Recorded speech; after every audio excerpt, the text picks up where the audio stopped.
함께 기도하겠습니다. 사랑의 주 하나님, 추석을 잘 지나가고 또 오늘 일상으로 복귀한 우리 성도들이 있습니다. 금요일이지만 최선을 다해서 일상 가운데 잘 적응하게 도와주시고 또 연차를 내고 휴가를 내어 하루 더 쉬는 우리 성도들의 마음도 안식을 누리게 하시고 은혜를 누리게 하여 주옵소서. 세상에 줄 수 없는 평안이, 주만이 우리에게 주실 수 있는 확신이, 든든한 은혜가 오늘도 우리의 모든 삶 속에 동행하여 주옵소서. 예수님의 이름으로 기도드립니다. 아멘. 우리 찬송가 199장 찬양하시겠습니다.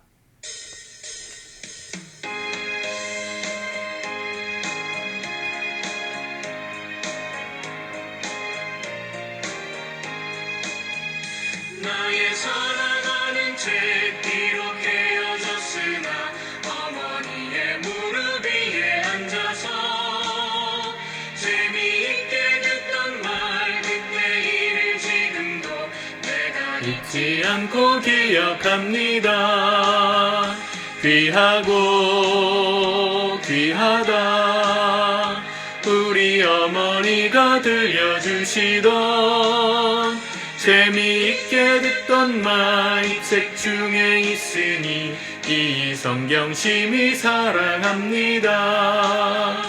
옛날 용맹스럽던 다니엘의 경험과 유대 임금 다윗 왕의 역사와 주의 선지 엘리야 바람 타고 하늘에 올라가던 일을 기억합니다. 귀하고 귀하다 우리 어머니가 들려주시던 재미있게 듣던 말 이 책 중에 있으니 이 성경 심히 사랑합니다.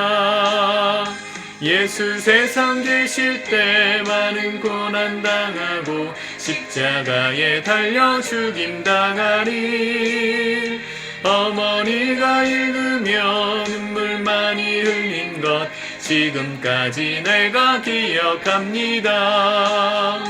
귀하고 귀하다 우리 어머니가 들려주시던 재미있게 듣던 말 이 책 중에 있으니 이 성경 심히 사랑합니다.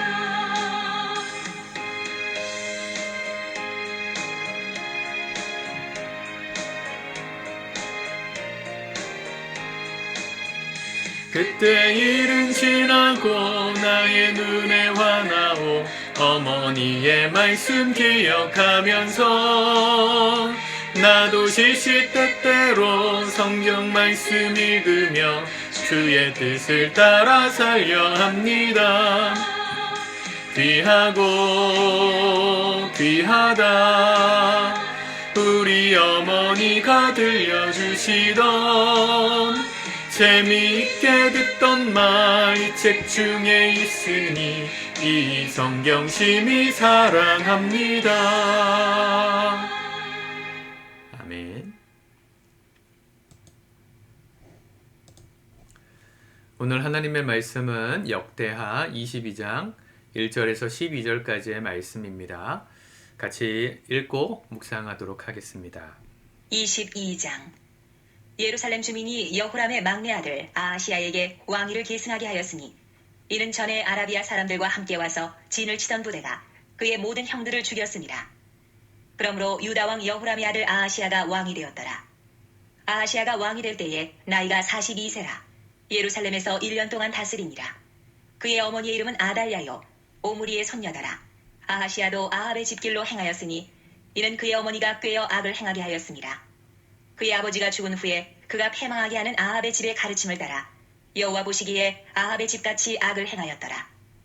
아하시야가 아합의 집의 가르침을 따라 이스라엘 왕 아합의 아들 요람과 함께 길르앗 라못으로 가서 아람 왕 하사엘과 더불어 싸우더니 아람 사람들이 요람을 상하게 한지라.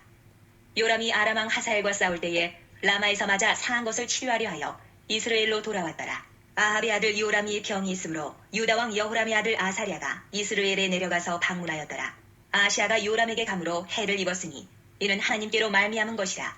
아하시아가 갔다가 요람과 함께 나가서 님시의 아들 예후를 맞았으니 그는 여호와께서 기름을 부으시고 아합의 집을 멸하게 하신 자이더라.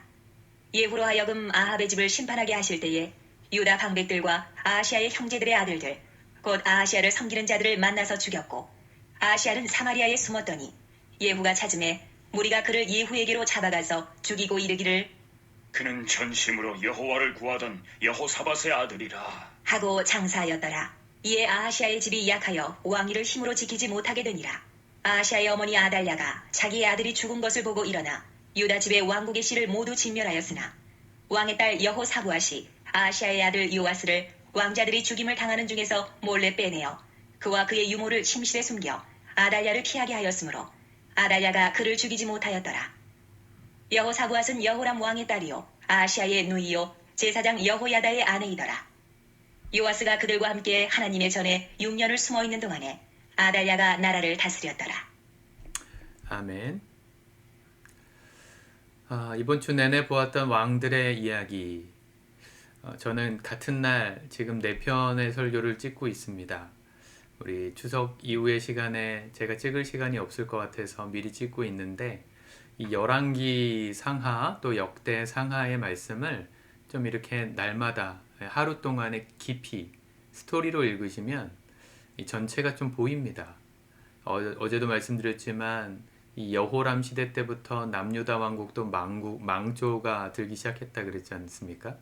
그의 아들 아하시아가 오늘 왕이 됐는데 2절에 보시면 아하시아가 왕이 될 때 나이가 42세라 예루살렘에서 1년 동안 다스리니라. 왕이 됐는데 1년 다스렸습니다. 그리고 반란이 일어났어요. 그 어머니 이름이 뭐예요? 아달랴라고 했죠. 아달랴 이 여인이 이 아하시아를 폐위시키고 자기가 여왕이 됩니다. 왕이 돼요. 이 이스라엘 역사상 여왕의 등장. 근데 그 사람이 누구라고 표현하냐면 2절에 아달랴 누구예요? 오므리의 소녀더라. 3절에 보면 아하시아도 아합의 집 길로 행하였으니 이는 그의 어머니가 꾀어 악을 행하게 하였더라. 자, 이 아하시아의 어머니가 아달랴잖아요. 그러면 누구의 부인이었죠? 여호람의 부인이었죠. 여호람이 아합의 딸과 결혼했다 그랬잖아요. 어제 그 아합의 딸이 이 아달랴였으니까 오므리는 누구예요? 아합의 아버지죠.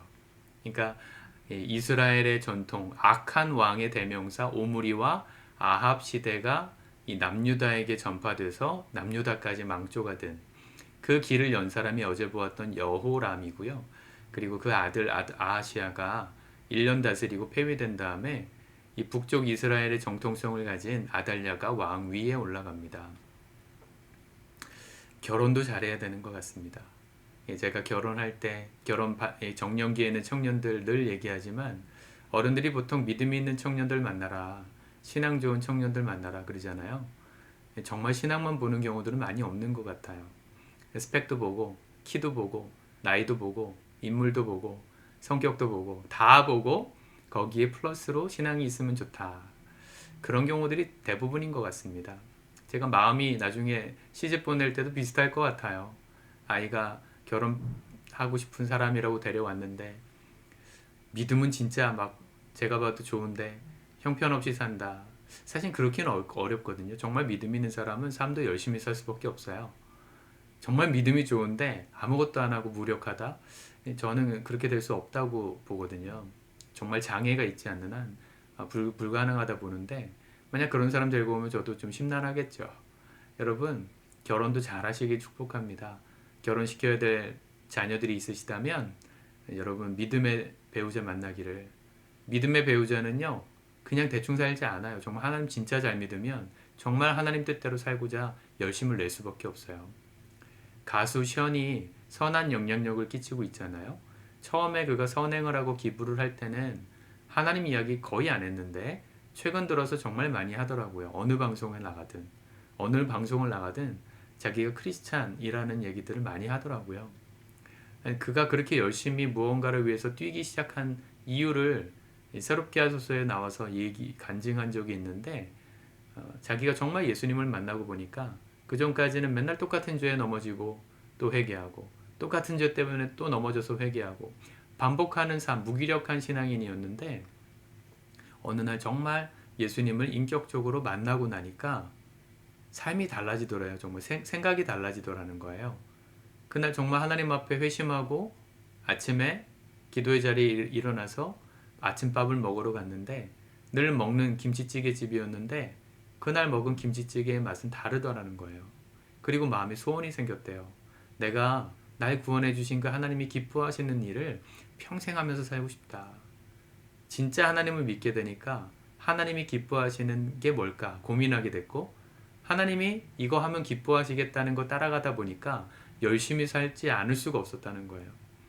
기뻐하신 어린이 재활병원을 만들 때도 하나님께서 아이들을 사랑하시니까 이 아이들이 잘 회복될 수 있는 걸 만드는 거 기뻐하시겠다. 그때부터 뛰기 시작했는데 지금은 정말 많이 뛰더라고요. 8.15 광복절을 기념해가지고 이 독립유공자 후손들의 집을 짓는 일을 위해서 매년 81.5km를 뛰잖아요. 나이가 50 중반이 넘었는데 열심히 안 살 수 없어요. 예수님 진짜로 믿으면. 예. 스펙 보지 마시고 진짜 예수님 믿고 열심히 사는 친구인지를 보셔서 결혼도 시키시길 바랍니다. 이 얘기 하려고 한 건 아닌데 여기로 빠졌네요. 제가 준비된 원고 설교를 하지 않기 때문에 이런 맹점이 좀 있습니다. 어쨌든 아하시아가 이렇게 하나님의 길로 가지 않고 아합의 길로 간 것은 전적인 아버지 탓이라고 볼 수 있습니다. 여호람이 하나님 앞에 죄악을 심으니까 그게 자녀들 때까지 영향을 끼친 거죠. 그리고 전례 없는 여왕 아달랴가 이 폭정을 시작합니다. 그리고 이제 내일 보겠지만 말씀 가운데 이 아달랴가 폐위당하고 굉장히 아주 이 북이스라엘의 이세벨처럼 아주 처참한 최후를 당하거든요. 여기 예후라는 사람이 등장하잖아요. 이 성경이 참 재밌어요. 예후 8절에 보면 예후로 하여금 아합의 집을 심판하게 하실 때에 이 예후가 이 이세벨을 심판해요. 아합이 전쟁터에서 죽고 나서 이세벨이 거의 여왕처럼 막 등극하고 있었거든요. 그때 예후 선지자의 아들이죠. 하나니의 아들인데 그가 이 하나님의 말씀을 들고 뭐랄까요? 쿠데타를 일으켰다 그럴까요? 그래서 이 하나님 앞에 범죄했던 이세벨을 왕궁에서 던지고 그 시체를 개가 먹고 뭐 이런 일들이 있습니다. 그 일을 이 아달랴에게도 해요. 이제 보겠죠. 나오겠죠. 곧 하나님의 심판은 여전히 있고 하나님의 사람들은 여전히 준비되어져 있습니다. 심판받는 인생이 아니라 주님께 쓰임받는 의로운 인생들이 되시기를 축복합니다. 그 시작은 가정에서부터입니다. 결혼을 잘 하셔야 되고 아이를 낳으셨다면 자녀들에게 부끄럽지 않은 부모가 되기를 힘쓰셔야 돼요. 신앙적으로도 말입니다. 믿음이 없는 아버지 어머니의 모습을 보고 자란 아이들은 절대로 하나님을 인격적으로 만날 수 없어요. 정말 그래요. 너무 안타까운 이야기예요. 특별한 은혜가 없으면 돌아오기가 어려워요. 여러분들이 심은 대로 자녀들의 삶에 열매가 난다 생각하시고 오늘까지 잘 못 사셨더라도 아직 늦지 않았습니다. 지금이라도 하나님 앞에 진짜 신앙인으로 살아가시는 거룩한 부모들이 될 때 우리 자녀들도 길을 잃어버리지 않고 하나님 앞에 쓰임받는 인생들로 세워지게 될 줄 믿습니다. 명절 쇠시느라 가족들 많이 만나셨을 텐데 꿈을 꾸셨으면 좋겠어요. 믿음의 가정이라면 우리 가정이 하나님께 쓰임받는 가정으로 더 견고하게 성숙되게 세워지게 원합니다. 믿음의 가정이 아니시라면 우리 부모님도 구원해 주시고 우리 친인척들도 구원해 주셔서 우리 때부터 하나님을 잘 믿는 믿음의 명문 가문으로서의 삶이 시작되게 해 주옵소서. 기도하는 가족을 위해서 기도하는 복된 하루가 되셨으면 좋겠습니다. 오늘 하루 잘 승리하시고요. 내일은 우리가 가을 나들이 갑니다. 아마 휴무하시는 분들이 대부분이실 텐데 어디 뭐 특별하게 멀리 가신 분들은 안 계시면 오셔서 쉬셨으면 좋겠습니다. 먼 곳에 잡지 않았으니까 오셔서 특별한 프로그램 없습니다. 함께 교제하시고 식사하시고 그리고 함께 주일 예배 겸 함께 우리 토요일 날 모여서 저녁에 함께 예배하고 주일은 온전히 가족들끼리 예배하며 쉬는 그런 시간들을 가지실 수 있도록 우리가 내일 꼭 모였으면 좋겠습니다. 아직까지 신청 안 하신 분들 숙소는 어떤 상황일지 잘 모르겠네요. 지금 아직도 9월 중순이라 지난주에 처음으로 우리 나들이 광고가 나가가지고 되게 미리 찍죠? 대단히 미리 찍고 있습니다. 그때 상황이 어떨지 모르겠지만 이 영상을 보시는 아직 신청 안 하신 분들, 오실 수 있게 되신 분들 아직 늦지 않았으니까 우리 고전도사님이나 사랑전도사님께 말씀해 주시고 내일 오십시오. 현장에서 회비 내시고 함께 즐기시고 또 은혜를 누리시고 쉬시다가 돌아가셨으면 좋겠습니다. 기도하겠습니다. 주님, 은혜를 사모합니다. 주님께서 주시는 풍성한 은혜가 우리 가정들마다 풍성하게 경험되었으면 좋겠습니다. 그 시작, 결혼이 잘 이루어지게 도와주시고 믿음의 가정들이 세워지게 도와주시고 또 태어난 우리 자녀들에게 부끄럽지 않은 신앙의 유산을 남기는 거룩한 부모들이 되게 도와주옵소서. 우리 가정들이 하나님 앞에 꿈을 품고 우리의 모든 친인척들과 부모 형제들의 가정에도 선한 영향력을 끼치기를 힘쓰는 복된 가정으로 사용되게 하여 주옵소서. 내일부터 진행되는 가을 나들이 가운데 하나님 은혜를 베풀어 주시기를 원합니다. 하나님께서 모든 날씨를 주장하여 주시고 오고 가는 또 운전하는 시간들 안전하게 지켜주시고 또 현장에서 경미한 사고도 일어나지 않도록 안전하게 보호해 주셔서 우리들의 모임 가운데 성령의 은혜가 경험되게 하시고 쉼이 있게 하여 주시고 예배드릴 때 이전에 없었던 깊은 은혜를 허락하여 주시옵소서. 감사합니다. 예수님의 이름으로 기도드립니다. 아멘.